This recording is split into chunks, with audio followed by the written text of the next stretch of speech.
Assalamualaikum warahmatullahi wabarakatuh.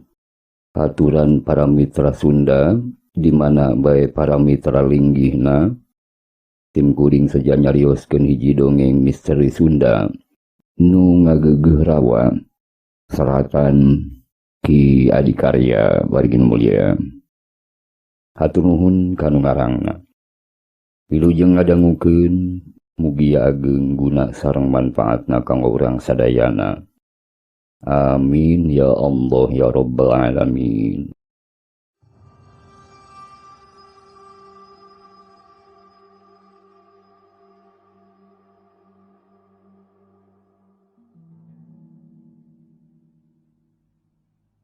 Mitra Pasundan dicarioskeun kurang leuwih aya kana 3 tauna manehna teh dumuk tugas di alas pentas. Nyaeta di hiji tempat nu katelah kota 1000 sungai, 1000 walungan. Nu neulah eta kota 1000 sungai teh tayalian kota Banjarmasin. Nyaeta puseur daya Kalimantan Selatan. Kiwari mah manehna geus teu jadi pegawai negeri sipil deui. Geus pangsiun tina PNS. Cenah manehna teh ngahajaeureun menta pangsiun ngora-ngora. Lain pedah hayang jadi pengusaha, komo deui panguasa, tapi eta mah samata-mata kahayang inyana wargi. Yen teuing teu jadi PNS oge euy. Moal burung teu nyatu ieu. Kitu pokna bari bangun muruku sunu. Bejana teh manehna teh ti Banjarmasin indit. Sasatna bari ngusap birit, bisa disebut pundung. Teuing cenah da teu sempet curhat lebah dinyana teh ama. Kulantaran eangan gawe di teu gampang, atuh ladang pundung teh sasatna luntang-lantung. Bisa oge boga rasa kaduhung. Katambah dina waktu nepungan kuring teh manehna masih antem bubujangan wargi. Padahal sok remen manehna teh nyaritakeun kungsi bogoh kasih itu, resep kasih ieu. Ku kitu teh mah bener. Da anu kungsi ditaksirna teh memang garilis maranis. Ngahaja harita manehna nganjangan ka kuring saanak bojo. Sejamedar pengalaman mangsa dinas di Banjarmasin. Puguh bae atuh kuring sakulawarga dari yang ngabandunganana. Teu kitu kumaha apan ti Bandung ka Banjarmasin teh tegasna mah promosi. Nyaeta tina jabatan kepala seksi teh jadi naik jabatan kepala bidang. Kasida kumejotna kuring hayang gawat indit. Tempat tugas nu anyar kasawang terbayang-bayang dina angen-angen jeung pikiran nu kumalayang. Mana komo cenah rumah dinas geus disadiakeun ku pamarentah. Kitu ceuk si akang nu nganjang ieu wargi.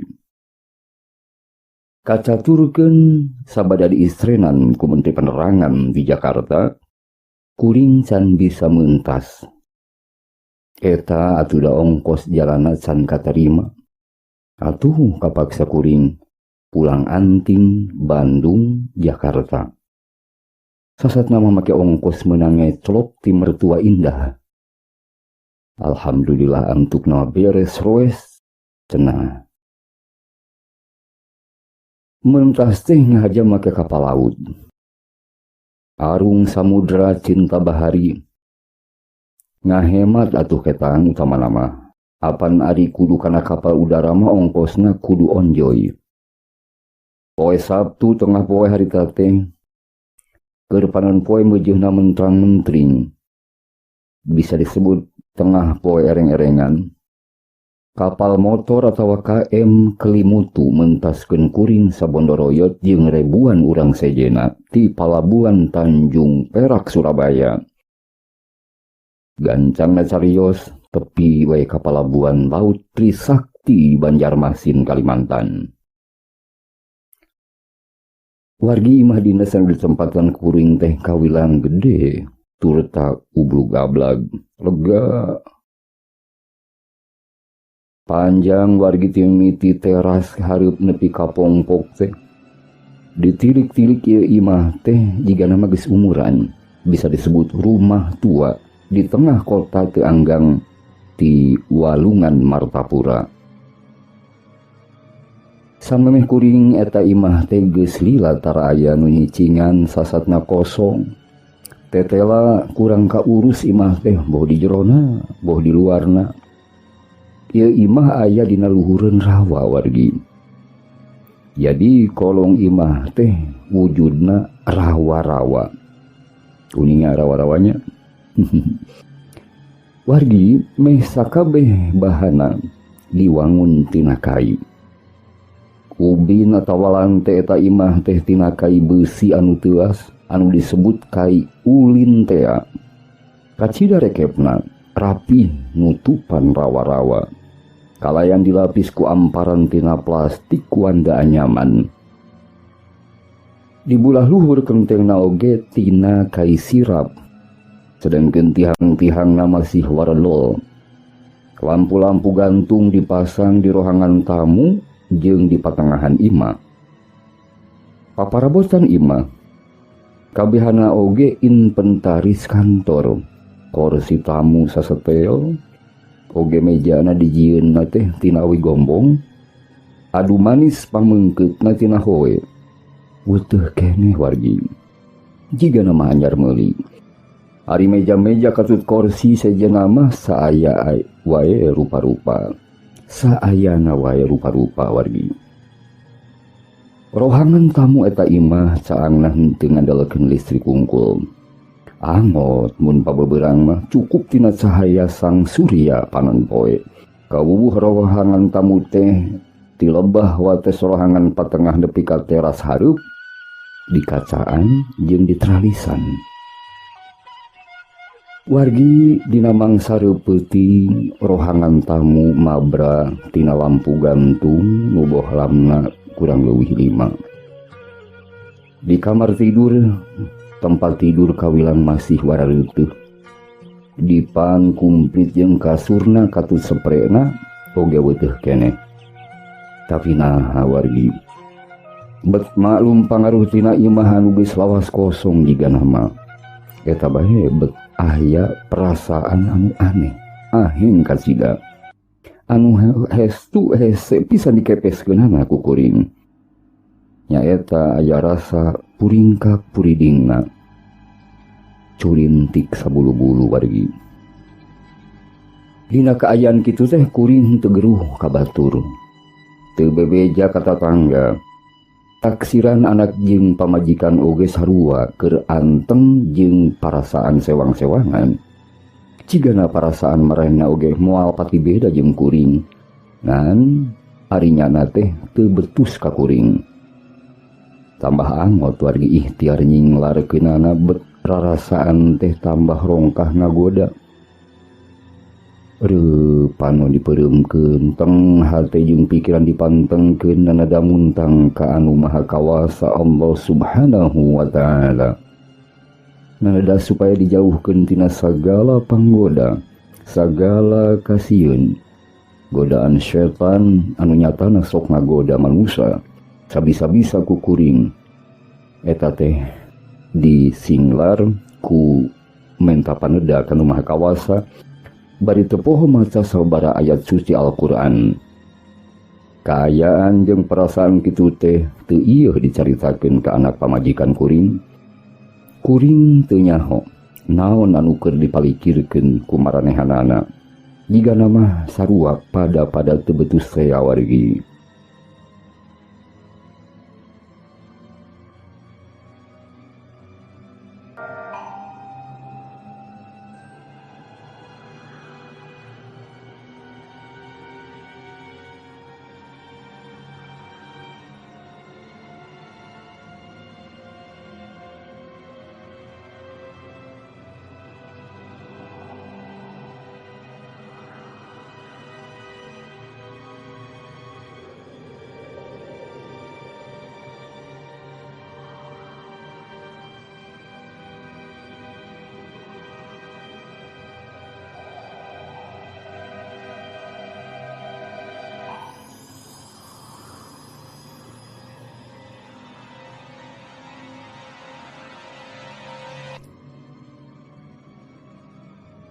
Ninggal kaayaan kitu kuring ngan saukur bisa kutuk gendeng garentes teh persetan paduli teuing lah kitu kutuk gendeng ukur dina hate.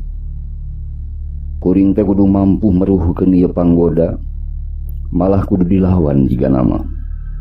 Kudu wani nyangga kaltut ngungkulanana supaya betah tumaninah di imah. Komo apa ditugaskeun ku pamarentah di kota tempat bubuara ieu teh acan puguh 1 tahun 2 tahunna.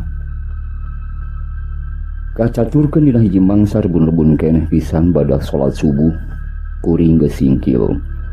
Niat miwanuh sakuring bungking ieu imah jeung sabudeureunana saeusina. Dina mangsa ngadeuketan kamar anu cenah arang langka dibuka, dak lumadak bulu punduk teh maruringkak. Eta kamar teh pernahna deukeut panto nu nepungkeun ka pongpok imah anu kaayaana teh kalalotor, barala, caraneom, kusarwaning tatangkalan. Mana horeng pentaseun pongpok imah anu sakitu kaayaana teh tetela wargi. Aya adegan-adegan gede anu lila dikosongkeun. Di ditu kapireng gedong-gedong kosong nu teu kaurus, cenah eta teh urut kampus Universitas Lambung Mangkurat Unlam. Nu harita badis bae jadi rumah hantu. Pikageumeun dina setting ti lemah meureun adegan kitu teh imahna Dracula wargi. Basa kuring rek muka panto kamar lebah pongpok teh hate ngaharewos. Kuring ngadoa ka Allah Subhanahu wa taala sangkan dijauhkeun tina panggoda makhlukna anu gaib kayaning jin jeung setan. Bismillah. Brai panto dibuka. Kascida sumpek. Eusina ukur kertas-kertas narumpuk aya oge nu pasolengkrah pacampur jeung kakebul. Lian ti kitu ieu rohangan geus kajajah ku ramat lancah. Kotor, hideung, meredem, lamehong. Didinya aya dipan ngajuglug wargi geus rapuh ropoh. Jigana balaseun ripuh di sarean wae. Keun rek dibersihan ieu kamar teh. Kitu garentes dina hate. Kuring janji. Geus kitu eta jendela kamar dibukakeun. Orke. Bre. Teh. Pamandangan di luar oge tika sebeleun wargi. Rajin geus ditaluaran tatangkalanana, tapi diculaurkeun nahunyug kitu bae di dinya. Atuh matak sareuk-seuk ningalina. Keun urang nungtut durukanlah. Cek garentes hate teh. Sabada rengse meresihan kamar terus kuring meriksa lomari makan. Anu teu anggang ti kamar tukang teh koncina mah nugel dina liangna anu geus karatan. Eta teh cirining geus lila tara dipake. Ponya kitu deui kaca lomari teh kaduwul ku kebul. Lawunan trek kunci ditetrekeun deui. Tuluy geret muka panto lomari. Bre, tuluy geuning di jero aya tangkorak wargi. Tangkorak perda cenah wargi. Pasti nu kungsi cicing di dieu sedepeun kana lauk asin peda. Di sagigirna eta lomari aya meja tulis kantor. Higana mah ngahaja dijadikeun meja makan walurat. Dirut kuring ka dapur. Lebakeun rohangan patengahan imah, di dinya aya bupet butut. Ngadeun manggihan rorongkong. Rorongkong beulit.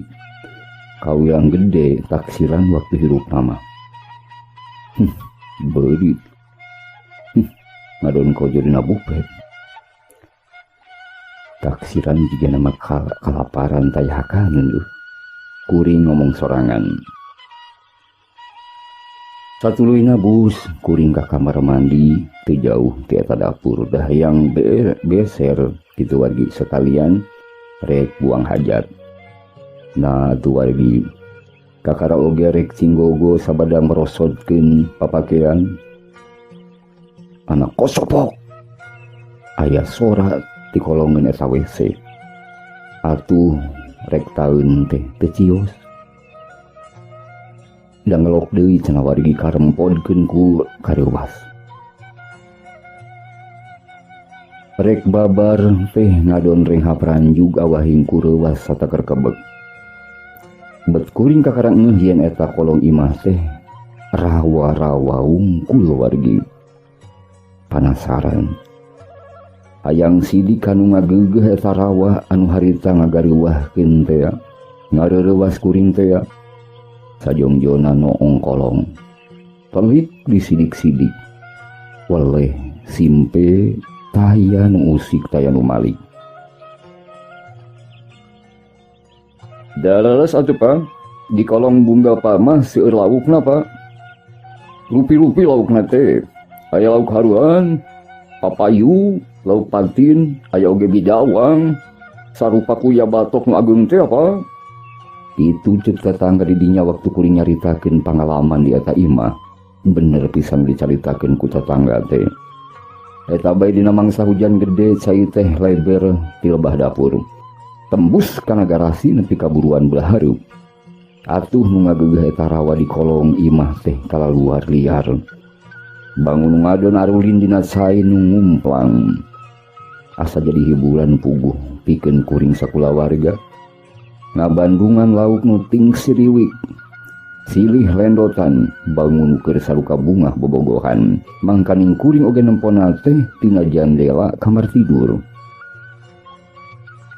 Hal anu karasa puringkak puridingna teh ku kuring kungsi didongengkeun ka baturan sakantor ari pek teh Ai Ruswana, urang Sunda anu jadi pagawe di RRI Banjarmasin.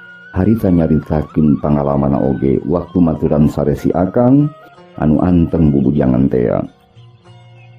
Pak, upami persanten abdi oge di bumi nu disalikan ku bapak teh kantos didongkapan. Itu cenah ceuk Kang Ai Ruswana.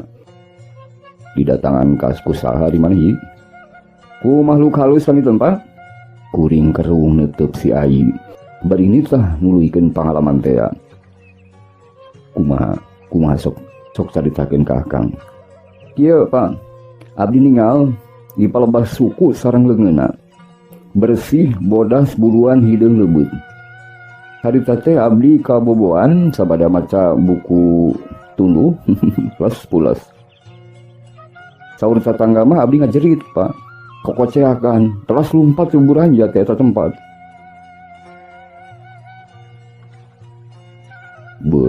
Bet kucun teuing ari ayi kalah ka tambah mereka serem ka Akang teh. Mangkaning duka teuing ka iraha kuring matuh di eta imah teh. Kitu kuring nembala naon-naon dicaritakeun ku Ai Ruswana. Wargi alhamdulillah akhirna mah kuring sakulawarga teu burung betah di eta imah teh. Lantaran sasatna unggal waktu diurus, ditatap, diusap, dibersihan. Pager-pager tina kayu ulin, sakuriling bungking dicet ku warna bodas. Runtah-runtah disapukeun, digundukeun, tuluy diduruk. Balandongan belah hareup dipelakan sarwaning kembang. Ieu kagiatan teh tambah sumanget dipigawe da dibantu ku Mang Ujang Sanusi Made Soleh anu satuhu ngabantu kuring sakulawarga sasatna ti mimiti datang ka eta imah. Panginten tos kitu bae wargi kersaning maholas asih ka sadaya makhlukna. Kacaturkeun cacap 3 taun dinas di kota Sarebu Sungai teh. Tidinya 3 taun dinas di kota Apel Malang Jawa Timur. Kuring mungkas lalampahan jadi PNS di Bandung. Sabada 2 tahun dinas nepi ka pangsiun kitu wargi. Cag mitra Sunda. Hatur nuhun sareng hapunten nu diseja tina samudaya kalopatanana. Wassalamualaikum warahmatullahi wabarakatuh.